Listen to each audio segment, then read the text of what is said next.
So shoutout sa mga tropang secret spot anglers, no? Sila yung mga nakakasama natin recently pagdating sa podcast natin. Pinamumunuan, syempre leader si or founder dyan si Master Ricardo. Shoutout kay Master Ricardo.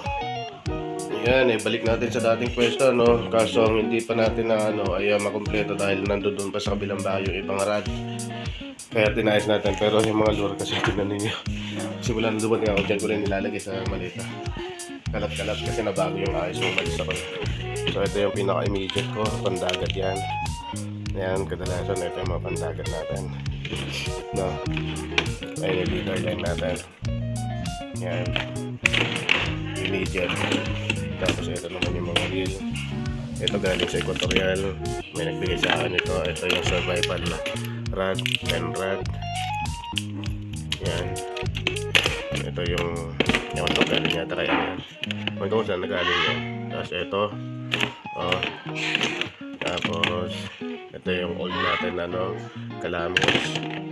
Tapos ito yung natin Calamos din 5,000. Ito yung kasama natin sa i-dispatch. Goods na goods to.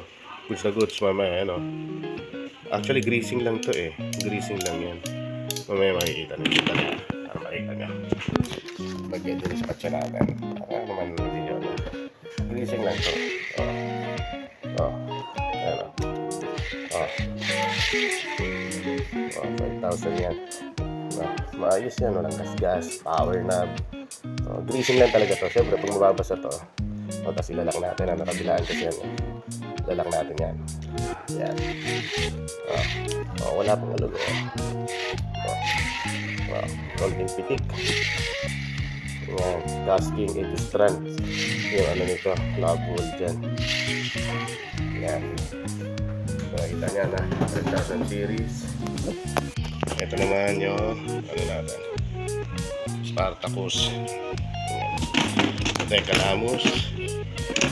Ito kahit 70 grams na kaya niya. Hindi siya nagbubuhol. Pero ito hanggang 30 grams lang to. Kaya niya. Pinaka maigpit na tension. Kaya niya 70.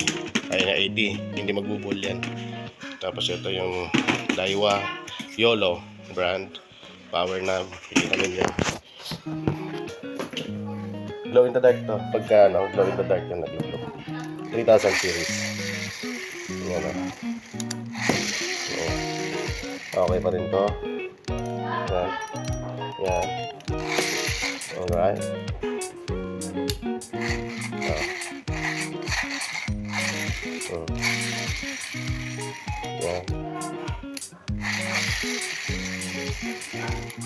Yan.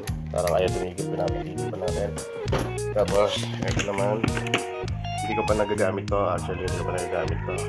Abu Garcia 4,000 series naman. Yan, pero fluorocarbon ay nilagay natin dito. The reason why hindi ko pa ginagamit ito, kung bakit hindi ko pa ginagamit ito ay dahil sa kalalagay lang natin ng fluorocarbon. So, babasahin ko to and then i-blower para yung pagkakaikot niya ay kumapit siya kasi hindi naman nasunod yung dating ikot doon sa dati niyang kinalalagyan. Okay, nung nag-transfer tayo dito sa reel, ito hindi pa natin nagagamit yan.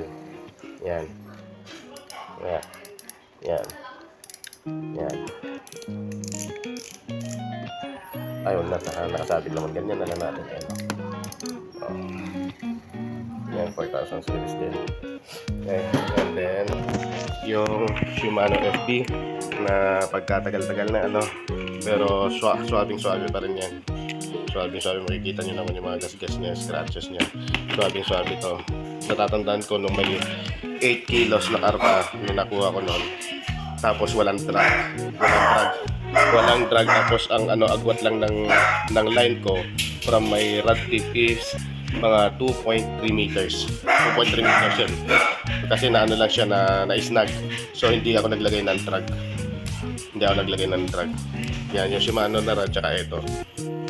Walang drag yun at walang kapit na kapit yung tension nun. Ito, swabing pa rin. Ang nawala lang dito ay yung tunog. Hindi siya tumatama pero magagawa ko yan. Yun lang. Pero okay siya. Yan, halos hindi nga tumigil. Parehas ng YOLO na Ewan to, Daiwa yata yung YOLO. Pero maganda, YOLO, basta YOLO. Hindi yata Daiwa yun. Oh. Ito yung Shimano FB. Ayan, FB. FX din siya. Ngayon, gold na. Yung sumunod dito, gold na siya. FX din siya. Oh. Ayan, oh. Oh. Okay. So, ayan. Ito yung reel natin. And ito yung mga pang river natin. Pang river, pang dalag. Ayan. Ayan. Marami akong nawala na ano. Ayan. Okay. Ito yung olive na stopper na sa line. Pagka naglalagay ako ng mga floater. Ayan. Okay. Dito wala. Ano dito? Ito wala. Ito ang kanik-kanik. Kanik-kanik yan. Ito ang gusto ko masubukan pag nagbabangka sana. Ito gusto ko may hagis. Sana. Controlling. Yan. Tapos, para dun sa 18 feet natin. 18 feet. Ayan o. Nalag. Pang trolling. Gusto kong bilang to ng ng case. Ito yung Ryobi kasi. Tapos ito yung Pioneer. Ito yung gusto kong i-dispatch na. Yung solid, heavy na Pioneer. Ayan, kasama ng 5000 series na Calamus. Pinakita natin ng black and red kanina. Ito naman yung Ryobi. Yan, ito gusto kong bilang ng case. Kaya nagpa-link ako ng case na nabili ni Master Fifth dyan sa Secret Spot Anglers. So shoutout sa mga tropang Secret Spot Anglers. Sila yung mga nakakasama natin recently pagdating sa podcast natin. Pinamumunuan, syempre leader or founder dyan si Master Ricardo. Shoutout kay Master Ricardo. Yan. Actually, transparent yung group na yun. Maganda yung group sa GC. Transparent sila at nag-share talaga sila. Maayos lalo pagka money involved. Transparent din sila. Okay din. Yun ang gusto ko doon. Yun ang gusto ko. Parang kumbaga, hindi mo pagkakakitaan or hindi mo dudugasin or hindi mo kukupalin yung mga kapwa mo anglers na kagrupo. Yun ang maganda doon. At nag-share talaga sila ng mga spot na ayos. Yan. Shoutout din pala sa mga ano ba yun, yung Wasalak. Dati na nasamahan natin yun bago ako nag-upload, pero pagbalik ko, nawala na. Pero active pa rin yung mga yun, yung Wasalak Anglers. Syempre. Okay din yun, mabait din yung mga yun. Iba't ibang grupo din yun na nabuo at naging Wasalak. Galing sa iba't ibang grupo din yung members doon. Shoutout din sa Wasalak, syempre. Alright.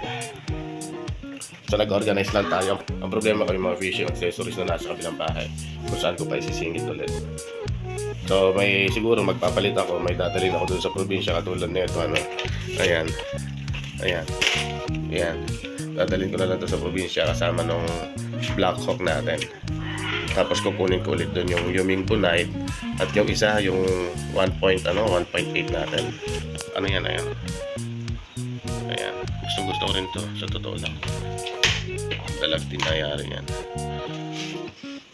Okay.